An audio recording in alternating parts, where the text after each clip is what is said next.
was a republic, a democracy. The people elected their government, but they put a president into office for 6 years and just kept him there. Well, then why are you calling it a dictatorship? Because they didn't know that the man they elected was a puppet. A puppet in the hands of criminals who are now running our country. Look, I don't know anything about politics. I'm not talking about politics. I'm talking about crime. About criminals. Gangsters. What some people would call a gang, a mob, organization, syndicate. I don't give a damn what you call them. These animals own our country. They raped it. They're here in America, but they own the so-called free Republic of Eden. They run it any way they want to. Look, I don't understand how any of this can be. How is this possible? Because our beloved leader let it happen. In the last 4 years, they have turned Eden into a haven for international criminals, into a laundry for their dirty money. And what's even worse, they've turned it into a depot for the drug traffic. Eden is now the #1 stockpile for narcotics in the world. And that's what they've turned our country into. We want to save it, Jody. We want to raise our country out of the darkness and shed a blinding light on the heretics who seek to destroy it. And you can help us save it. Me? I'm going to help you. How? Yes, the paper. I know, I've seen this already. I don't know what it means. Who is the Martyr of Eden? You are.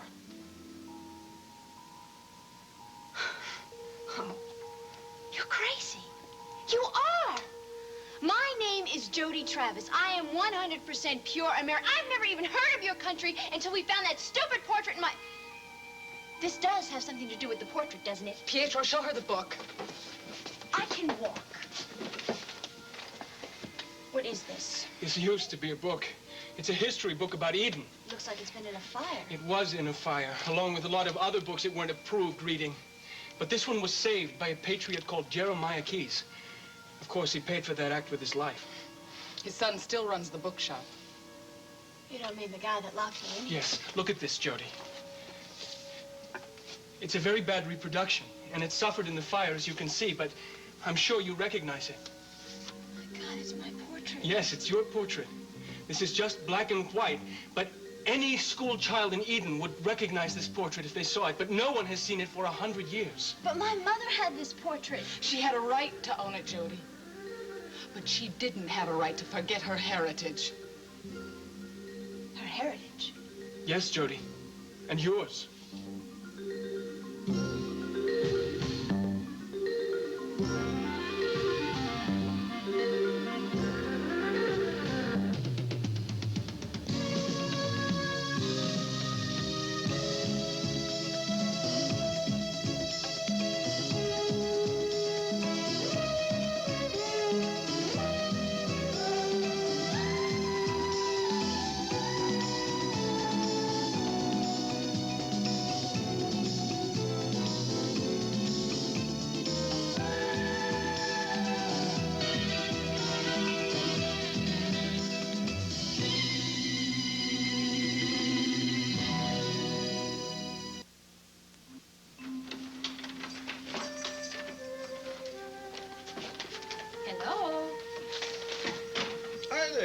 Need any help? No, it's all right. Good. I didn't buy very much. I didn't know you went to the grocery store. I thought we bought enough last Saturday to last us for the next 6 months. Oh, I just got a few things for tonight. I invited Valerie over for dinner. I hope that's all right with you. Fine with me. She feels a little downtrodden these days. Oh? What about Kelly? Still feels guilty about his departure? Yeah, that's why I went over to see her. I wanted to assure her that it wasn't her fault and that it wouldn't change our feelings towards her. And just to prove your point, you invited her to dinner. Yes, I did.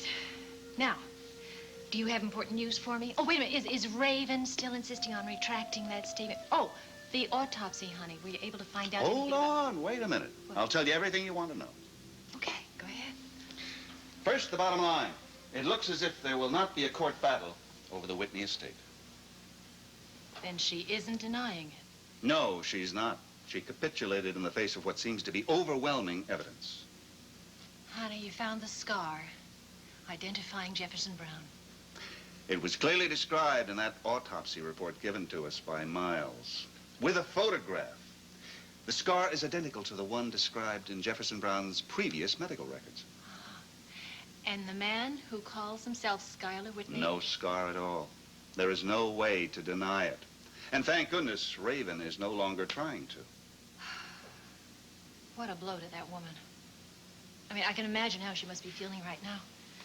Knowing that everything she has, she's losing. Let's just hope that Mr. Whitney will be gracious in victory. Do you think there's any chance that he might give her something from the estate? I doubt it. He's too bitter over what Jefferson Brown did to him.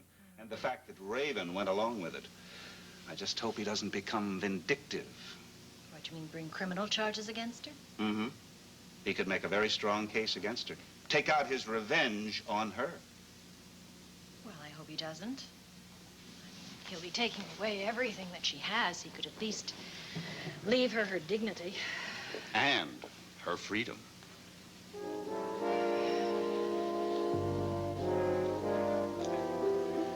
Say, you know, Spencer, you haven't changed a bit. I mean, you still look just like you always looked.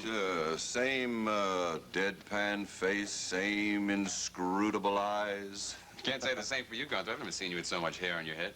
You used to keep your head shaved, Gunther. What happened? When that stinking brother of mine shaved his, I let mine grow in. I didn't want anyone to mistake me for him. Yeah. The world did. The man who took over my identity made sure of that. He also made sure that everyone thought that he was me. That guy must have really been something, Mr. Whitney. Well, when do we start? As soon as you shave your head. Oh, boy, you sure drive a hard bargain. Well, I kind of preferred you that way, Gunther. You look even more formidable than you already do. You kind of scared off people that otherwise might want to bother me. Yeah, I sure took good care of you, Mr. Whitney. That's why I was so sore at you the night you fired me. Just how did Mr. Whitney fire you, Gunther? Well, I was in that pension in Paris. You know, the same joint that Bruno and I lived in before we busted up. I was in a bar having a few drinks, and, well, it was more than just a few. Suddenly, Francois, he comes up, tells me that there's a man outside who wants to see me. You mean he actually wanted to see you face to face? I mean, he was really you, Mr. Whitney. I mean, I thought he was you. And, you know, I hadn't seen you since that plane crash a couple of months before that. And, well, I thought that you and your friend, both of you, had been killed. And like you said, you were half in the bag. It's probably very dark outside, too, right? Yes, it was. Anyway, there you were, telling me I was fired and that you didn't need me anymore. Well, he couldn't afford you, Gunther. I mean, he couldn't afford the risk that you would see through him. But your brother wouldn't. Your brother knew very little about Mr. Whitney. Yeah, well, he knew enough that Mr. Whitney paid very well. And I'm sure that he enjoyed soiling my reputation. Yeah, he must have been very happy when you showed up and offered him my job. And asked him to change his name to yours so that no one would be aware of the switch. Oh, yeah. Jeff Brown was very clever, all right? He thinks that, all his angles. We still get the last laugh, though, Gunther, don't we? Yeah. Except it's not just you and me, is it, Mr. Whitney? I see you got yourself a butler. Oh, he's not my butler, Gunther. Spencer is my business manager. Your what? That's right, Gunther. I'm going to be handling Mr. Whitney's affairs from now on. So, for instance, if you'd like a raise in your salary, I'm the man to see.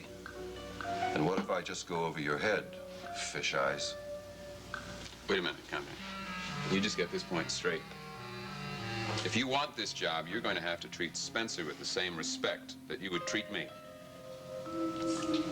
Yes, sir. Well, look, I can handle that. Listen, don't you worry about my misbehaving, Mr. Varney.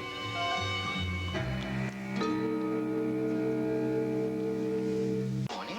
Oh, what a noble mind is here, o'erthrown. The courtiers, soldiers, scholars, eye, tongue, sword. The expectancy and rose of the fair state.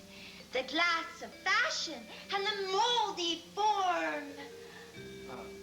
I believe it's mold of form, not moldy form.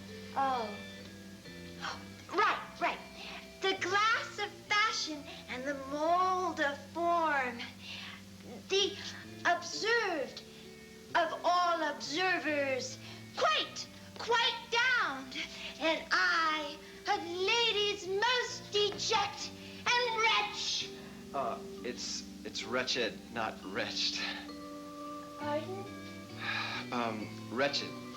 It's miserable. Miserable.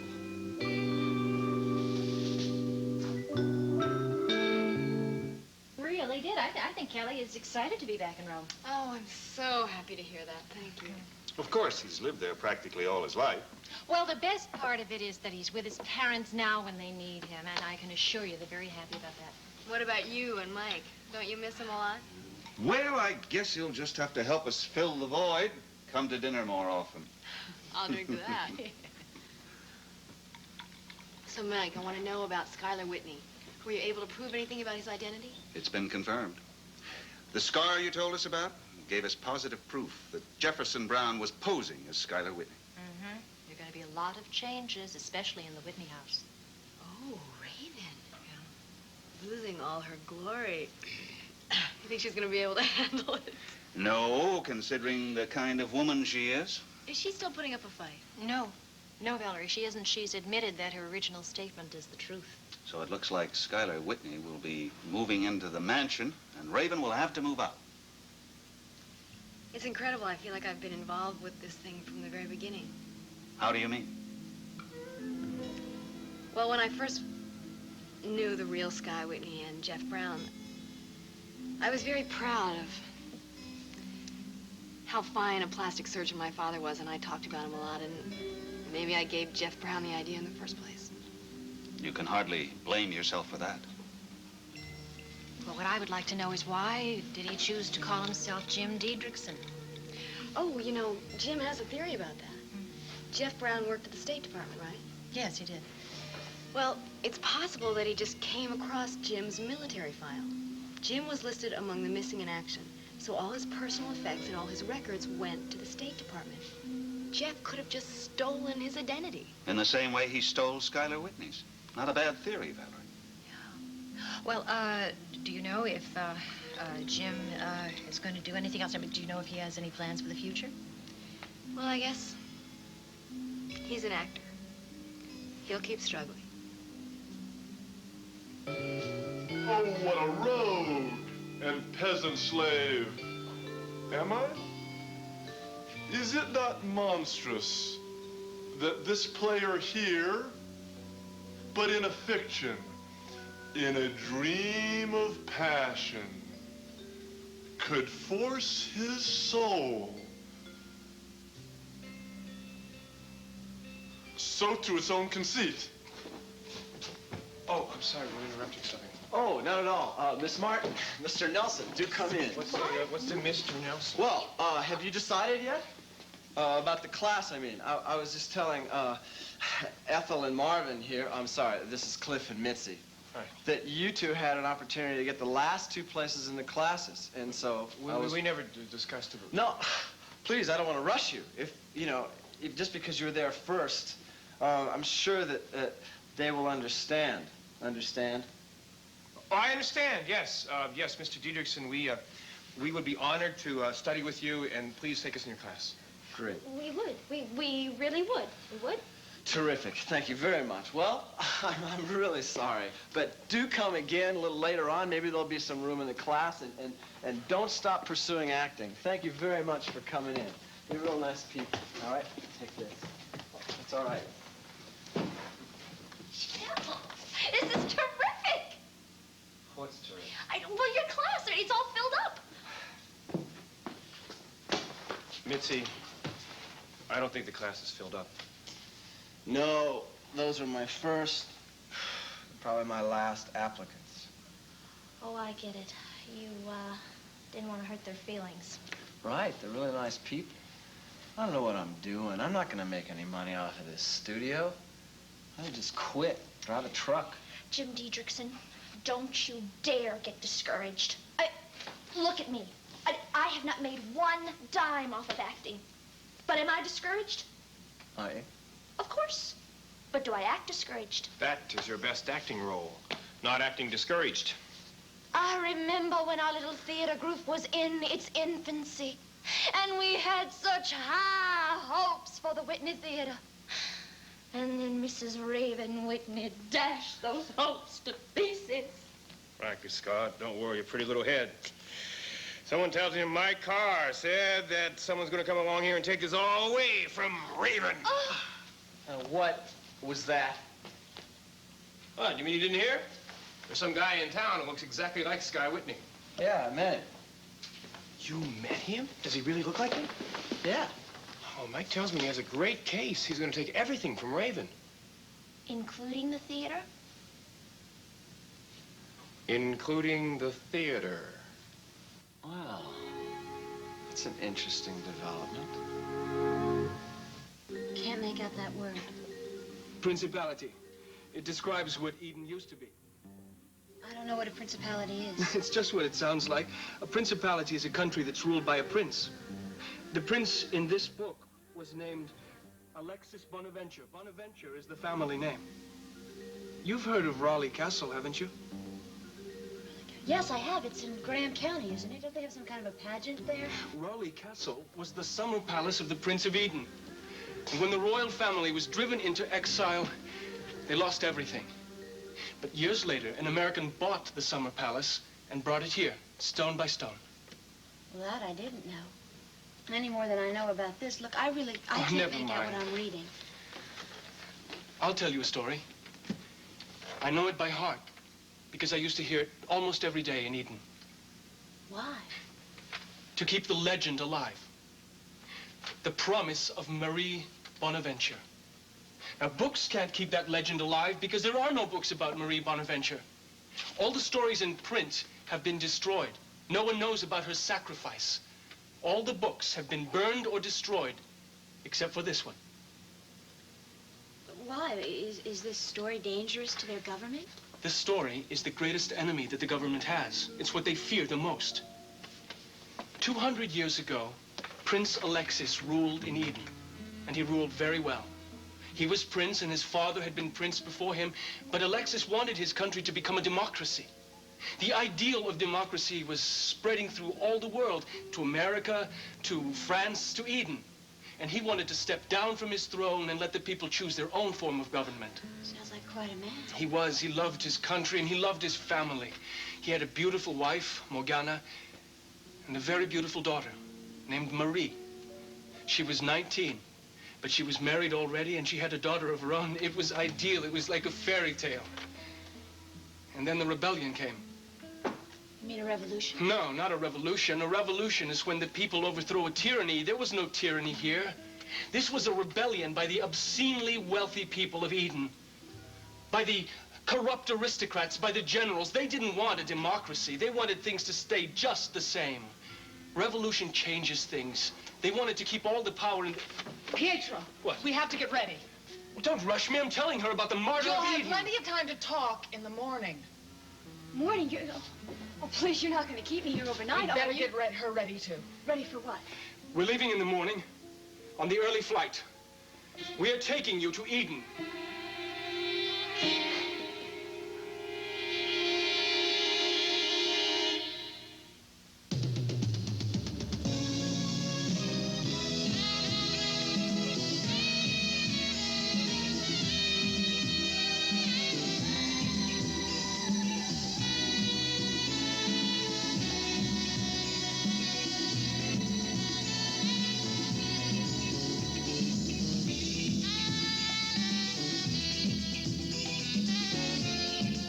America's all entertainment.